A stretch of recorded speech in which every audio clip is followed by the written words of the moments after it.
Assalamualaikum warahmatullahi wabarakatuh. Kami dari kelompok 2. Anggotanya terdiri dari Muhammad Anggoro Aji, Diana Rachmat Bindah, Mareta Raffi Utami, Desi Rahmadani, Setia Ningsi, dan juga Safa Tasya Kamila.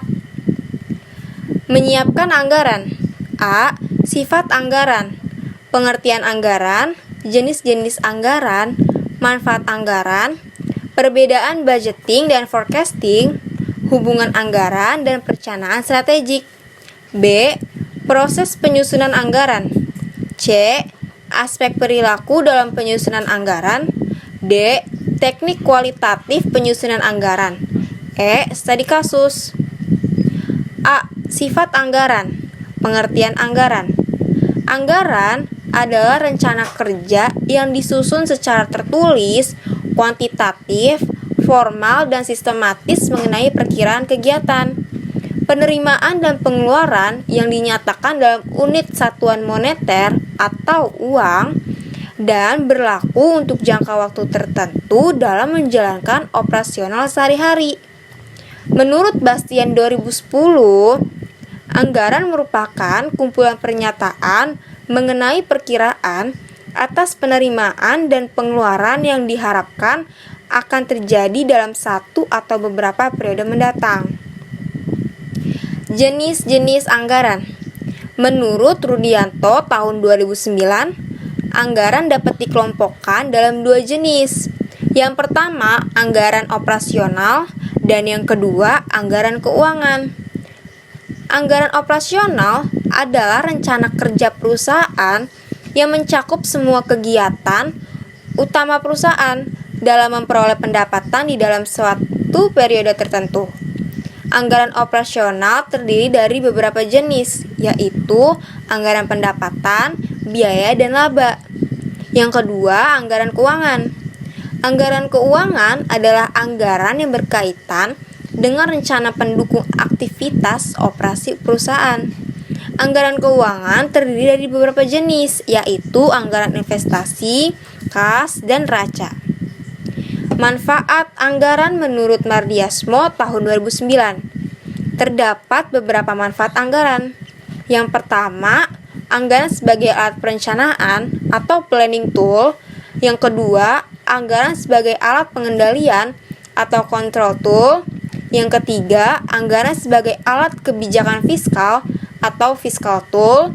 Yang keempat, anggaran sebagai alat koordinasi dan komunikasi atau coordination and communication tool. Yang kelima, anggaran sebagai alat penilaian kerja atau performance measurement tool. Dan yang terakhir, keenam, anggaran sebagai alat motivasi atau motivation tool. Perbedaan budgeting dan forecasting. Budget merupakan financial outline tentang apa yang akan terjadi pada bisnis dalam suatu periode tersebut, biasanya dalam periode 1 tahun. Yang kedua, budget digunakan sebagai management tool untuk menjalankan bisnis. Budget juga dapat digunakan sebagai salah satu faktor kompensasi berbasis kinerja.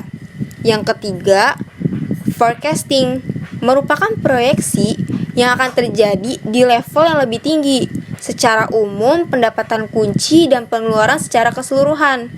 Yang keempat, forecasting merupakan alat yang penting untuk membantu perusahaan melakukan penyesuaian yang dibutuhkan seiring dengan perubahan bisnis.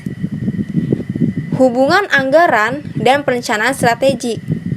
Keduanya mungkin merupakan aktivitas perencanaan. Fokus anggaran 1 tahun, perencanaan strategi beberapa tahun. Anggaran mengacu pada perencanaan strategi. Dasar anggaran adalah pusat pertanggungjawaban. Perencanaan strategi adalah jenis produk atau program yang lain. B. Proses penyusunan anggaran. Yang pertama, identifikasi dan evaluasi variabel eksternal atau trend watching. Tahap penting dalam analisis ini adalah evaluasi dari kekuatan dan kelemahan perusahaan saat ini, bisa juga disebut analisis SWOT. Yang kedua, pengembangan tujuan umum perusahaan. Tujuan umum ini bersih tentang visi, misi, keyakinan dasar, dan nilai dasar. Yang ketiga, pengembangan sasaran khusus bagi perusahaan. Tujuan dari tahap sasaran dalam proses anggaran ini adalah untuk mengarahkan pernyataan tujuan umum untuk fokus yang lebih tajam dan untuk mentransformasikan informasi umum kepada informasi perencanaan yang lebih spesifik. Keempat, pengembangan dan evaluasi strategi perusahaan. Strategi perusahaan adalah sasaran dasar dan cara taktik yang akan digunakan untuk mencapai tujuan dan sasaran yang direncanakan. Kelima, instruksi perencanaan manajemen eksekutif. Instruksi perencanaan eksekutif yang dikeluarkan manajemen tingkat atas mengkomunikasikan materi perencanaan yang diperlukan semua tingkatan manajemen untuk berpartisipasi dalam pengembangan perencanaan laba strategis dan taktis untuk tahun anggaran mendatang. Yang keenam, persiapan dan evaluasi perencanaan proyek. Konsep anggaran yang komprehensif mencakup suatu pendekatan yang sistematis dan terintegrasi untuk membuat perencanaan proyek, perencanaan taktis, dan perencanaan strategik. Yang ketujuh, pengembangan dan persetujuan rencana laba strategis dan taktis. Rencana laba strategik jangka panjang dibuat sesuai dengan tujuan umum perusahaan, sasaran strategik, dan strategi jangka panjang yang telah ditentukan sebelumnya. Yang kedelapan, pelaksanaan rencana laba. Pelaksanaan rencana manajemen yang telah dikembangkan dan disetujui dalam proses perencanaan melibatkan fungsi manajemen yaitu pengarahan bawahan dalam mencapai tujuan dan sasaran perusahaan. Kesembilan, penggunaan laporan kinerja periodik. Yang pertama, laporan kinerja aktual periodik. Yang kedua, membandingkan kinerja aktual dengan kinerja yang direncanakan. Yang ketiga, memperlihatkan setiap perbedaan sebagai varians kinerja yang menguntungkan atau tidak menguntungkan. 10. Penggunaan anggaran biaya fleksibel. Hanya digunakan pada biaya yang terpisah dari rencana laba, sehingga anggaran variabel hanya bersifat tambahan. 11. Penerapan tindak lanjut. Dalam hal ini perlu pemisahan yang jelas antara sebab dan akibat. Variasi kinerja adalah sebuah akibat atau hasil. Manajemen harus dapat menentukan sebab yang mendasarinya. Aspek perilaku dalam penyusunan anggaran. Yang pertama, pandangan perilaku terhadap proses penyusunan anggaran. Terdiri dari penetapan tujuan, implementasi, dan pengendalian serta evaluasi. Yang kedua, konsekuensi disfungsional dari proses penyusunan anggaran. Terdiri dari rasa tidak percaya, resistensi, konflik internal, efek samping yang lain yang tidak diinginkan. Yang ketiga, relevansi konsep ilmu keperilakuan dalam lingkungan perencanaan. Terdiri dari dampak dari lingkungan perencanaan, ukuran dan struktur organisasi, gaya kepemimpinan, serta stabilitas lingkungan organisasi. Dan yang terakhir, konsep-konsep keperilakuan yang relevan dalam proses penyusunan anggaran. Terdiri dari tahap penetapan tujuan, keselarasan tujuan, partisipasi, manfaat partisipasi, batasan dan permasalahan partisipasi, tahap implementasi, pengkomunikasian anggaran, kerjasama dan koordinasi, tahap pengendalian dan evaluasi kinerja, serta laporan-laporan kinerja. Teknik kualitatif penyusunan anggaran. Yang pertama, simulasi. Simulasi adalah metode yang membangun model dari situasi real dan kemudian memanipulasi model ini sedemikian rupa untuk mengambil kesimpulan tentang situasi real. Dan yang kedua, estimasi probabilitas. Tiap angka dalam anggaran adalah estimasi titik, yaitu jumlah tunggal yang paling mungkin. Contoh kasus, metode analisis industri. Pada tahun 2005, PTA mampu menjual produknya sebesar 40.000 unit.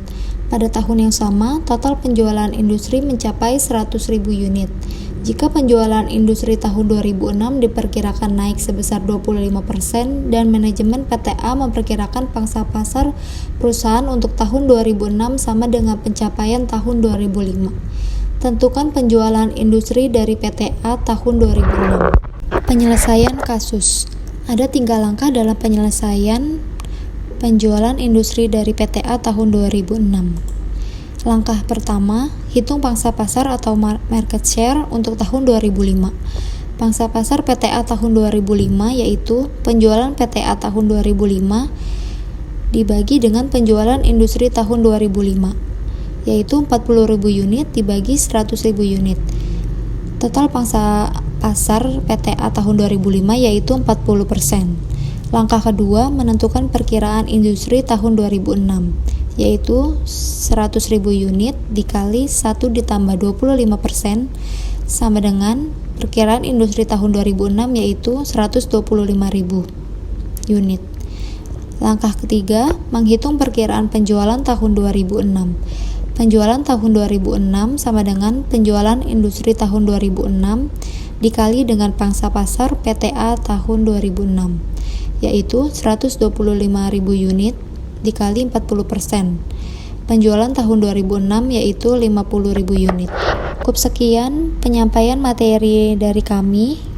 Mohon maaf apabila terdapat kekurangan dalam penyampaian materinya. Kami ucapkan terima kasih.